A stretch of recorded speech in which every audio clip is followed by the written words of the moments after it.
Ibu Anita dan suaminya menatap putrinya dengan heran. Berhenti kerja. Lia ibu. Ayah. Maafkan Nita. Nita ingin belajar ilmu agama dulu di sebuah pesantren. Ibu Nita melirik suaminya sekilas. Lalu kembali melihat putri kesayangannya yang sudah beberapa hari ini merubah penampilannya dengan berpakaian syar'i. Tak dia pungkiri, keputusan putrinya untuk menutup aurat serta-merta membawa perubahan positif yang cukup signifikan. Salah satunya membuat putrinya itu tampak lebih dewasa dari sebelumnya. Kamu yakin, kariermu sedang sangat bagus. Sayang kalau ditinggalkan begitu saja. Ayah tiri Anita bersuara. Anita menjawab hanya dengan anggukan kepala saja. Ibu Anita mendekati putrinya. Baiklah kalau itu sudah jadi keinginanmu. Ibu dan ayahmu akan mendukung apapun asalkan itu yang terbaik untukmu. Anita memeluk ibunya. Terima kasih ibu. Sementara sang ayah tiri menepuk-nepuk pundak Anita dengan perlahan. Sama seperti istrinya dia akan mendukung apapun itu keputusan Anita. Karena walaupun dia bukan anak kandungnya, namun dirinya tetap menyayangi Anita seperti putrinya sendiri. Anita terharu karena disambut dengan hangat oleh Lela dan seluruh keluarganya. Mereka semua menyambutnya dengan gembira. Seolah-olah sudah benar-benar melupakan semua perbuatannya tempo hari yang telah mencoba merusak rumah tangga Aisyah. Umi membawa Anita ke dalam rumah.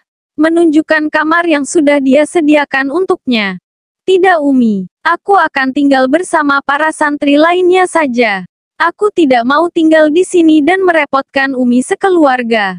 Umi langsung menggelengkan kepalanya. Tidak nak, lebih baik kamu tinggal bersama kami di sini. Tapi Umi, tidak nak, kamu sudah Umi anggap anak Umi.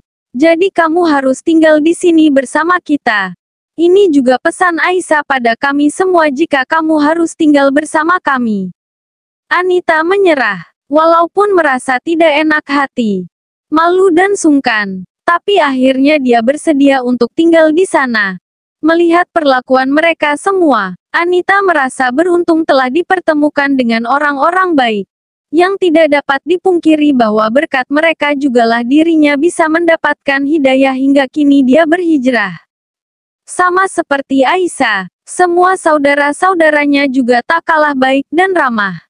Mereka dengan senang hati menerima kedatangan Anita. Terlebih setelah mengetahui maksud dan tujuannya. Mereka langsung terharu dan merasa takjub akan niat baiknya untuk belajar ilmu agama lagi hingga rela meninggalkan kariernya sebagai seorang dokter yang sedang berkembang. Apa kamu sudah siap berhijrah? Tanya Zainab yang ternyata seusia dengan Anita. Anita sejenak terlihat bingung mendengar pertanyaan Zainab. Aku siap, jawab Anita yakin. Zainab tersenyum. Alhamdulillah, tapi yang harus kamu tahu jika tiada hijrah tanpa ujian. Hijrah ibarat obat yang pahit. Tapi sebenarnya itu untuk kesembuhan kita sendiri. Untuk keselamatan dan kebaikan kita di dunia dan akhirat nanti. Siapkan dirimu dari cacian, makian, hinaan, ejekan dan mungkin perkataan sok alim dari orang-orang sekitarmu. Anita terdiam, meresapi perkataan Zainab. Hijrah bukan hanya sekedar berpakaian syar'i. Ada akhlak dan perilaku yang juga dituntut harus syar'i. Karena setelah hijrah, masih ada istiqomah yang pasti dipertanyakan. Insya Allah. Istiqomah memang butuh perjuangan. Sesulit apapun aku akan bertahan. Alfian terlihat fokus menatap layar laptopnya sudah beberapa jam ini dia duduk di meja kerjanya dengan serius. Karena malam yang semakin larut, Aisyah menghampiri suaminya. Mengajaknya untuk beristirahat. Alfian malah menarik istrinya untuk duduk di pangkuannya. Sebentar lagi sayang, aku harus mempelajari penyakit dari pasien yang akan aku operasi besok. Aisyah yang melingkarkan tangannya pada leher sang suami.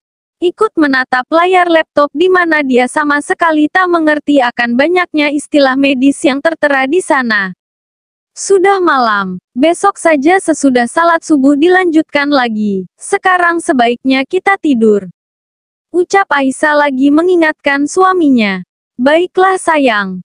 Alfian mematikan laptopnya. Dia lalu mendekap erat tubuh sang istri dengan kedua tangannya sambil menciumi Aisyah dengan mesra. Aku mencintaimu, bisik Alfian berkali-kali. Apa arti cinta menurut ilmu kedokteran?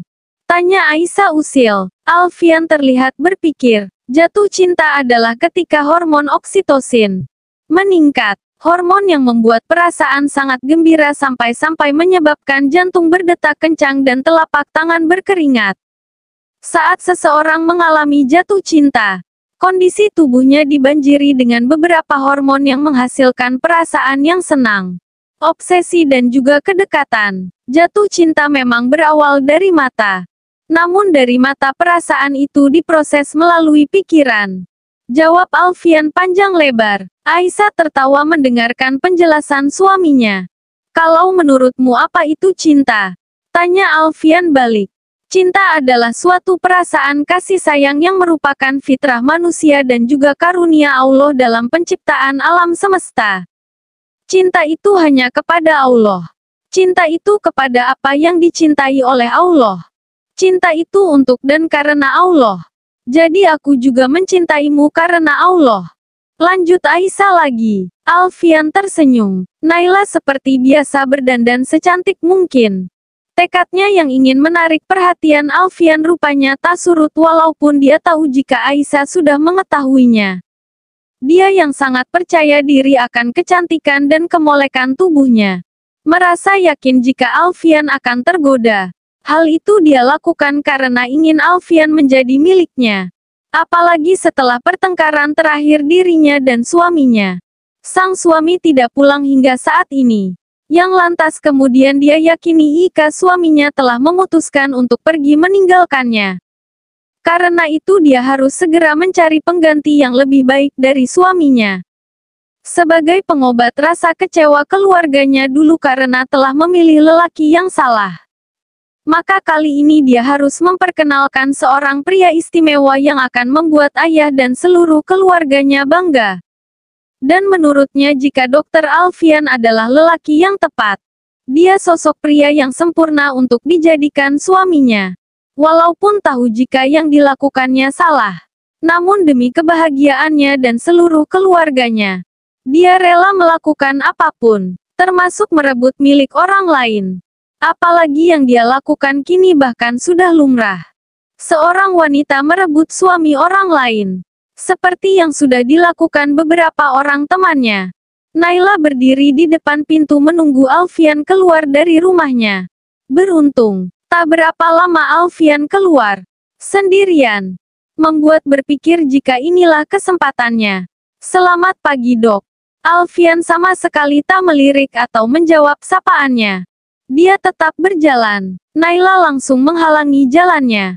Alfian kaget. Sombong sekali, ucapnya dengan genit. Alfian terlihat marah. Dia memalingkan wajahnya sambil menggertakkan giginya. Sayang, tiba-tiba terdengar suara Aisyah di belakangnya. Aisyah menghampiri suaminya yang dihalangi jalan oleh Naila. Aisyah melihat Naila sambil tersenyum. Permisi suamiku mau lewat. Naila yang kesal karena kedatangan Aisyah menggeserkan badannya. Alfian lalu berjalan meninggalkan keduanya dengan wajahnya yang kesal. Aisyah lalu menatap Naila dari atas hingga ke bawah. Dengan pakaian seksi dan make-up-nya yang tebal. Suamiku tak akan pernah tertarik padamu walaupun kamu bertelanjang di depannya sekalipun. Dia tak akan pernah melirikmu. Sama sekali. Sini. Aku beritahu. Ucap Aisyah lagi. Jangan jadi perempuan hina. Yang menjadikan aurat sebagai umpan untuk menggoda suami orang. Jangan sibuk mempercantik fisik. Berusaha tampil cantik dengan memakai bedak dan lipstik. Itu semua tak akan membuat suamiku tertarik. Aku hanya mengingatkan. Aku tahu nerakamu bukan urusanku.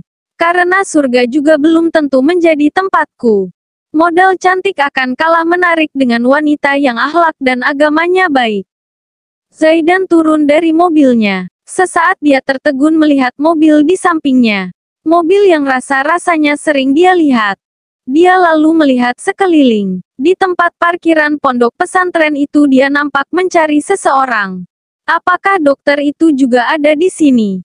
Gumamnya dalam hati sambil berjalan menuju kantor sekretariat pengurus pondok. Anita yang akan berjalan menuju mobilnya kaget melihat Zaidan berjalan menuju ke arahnya. Dia nampak gugup tak ingin Zaidan mengenalinya. Cadar yang digunakannya dia perbaiki agar menutupi seluruh wajahnya.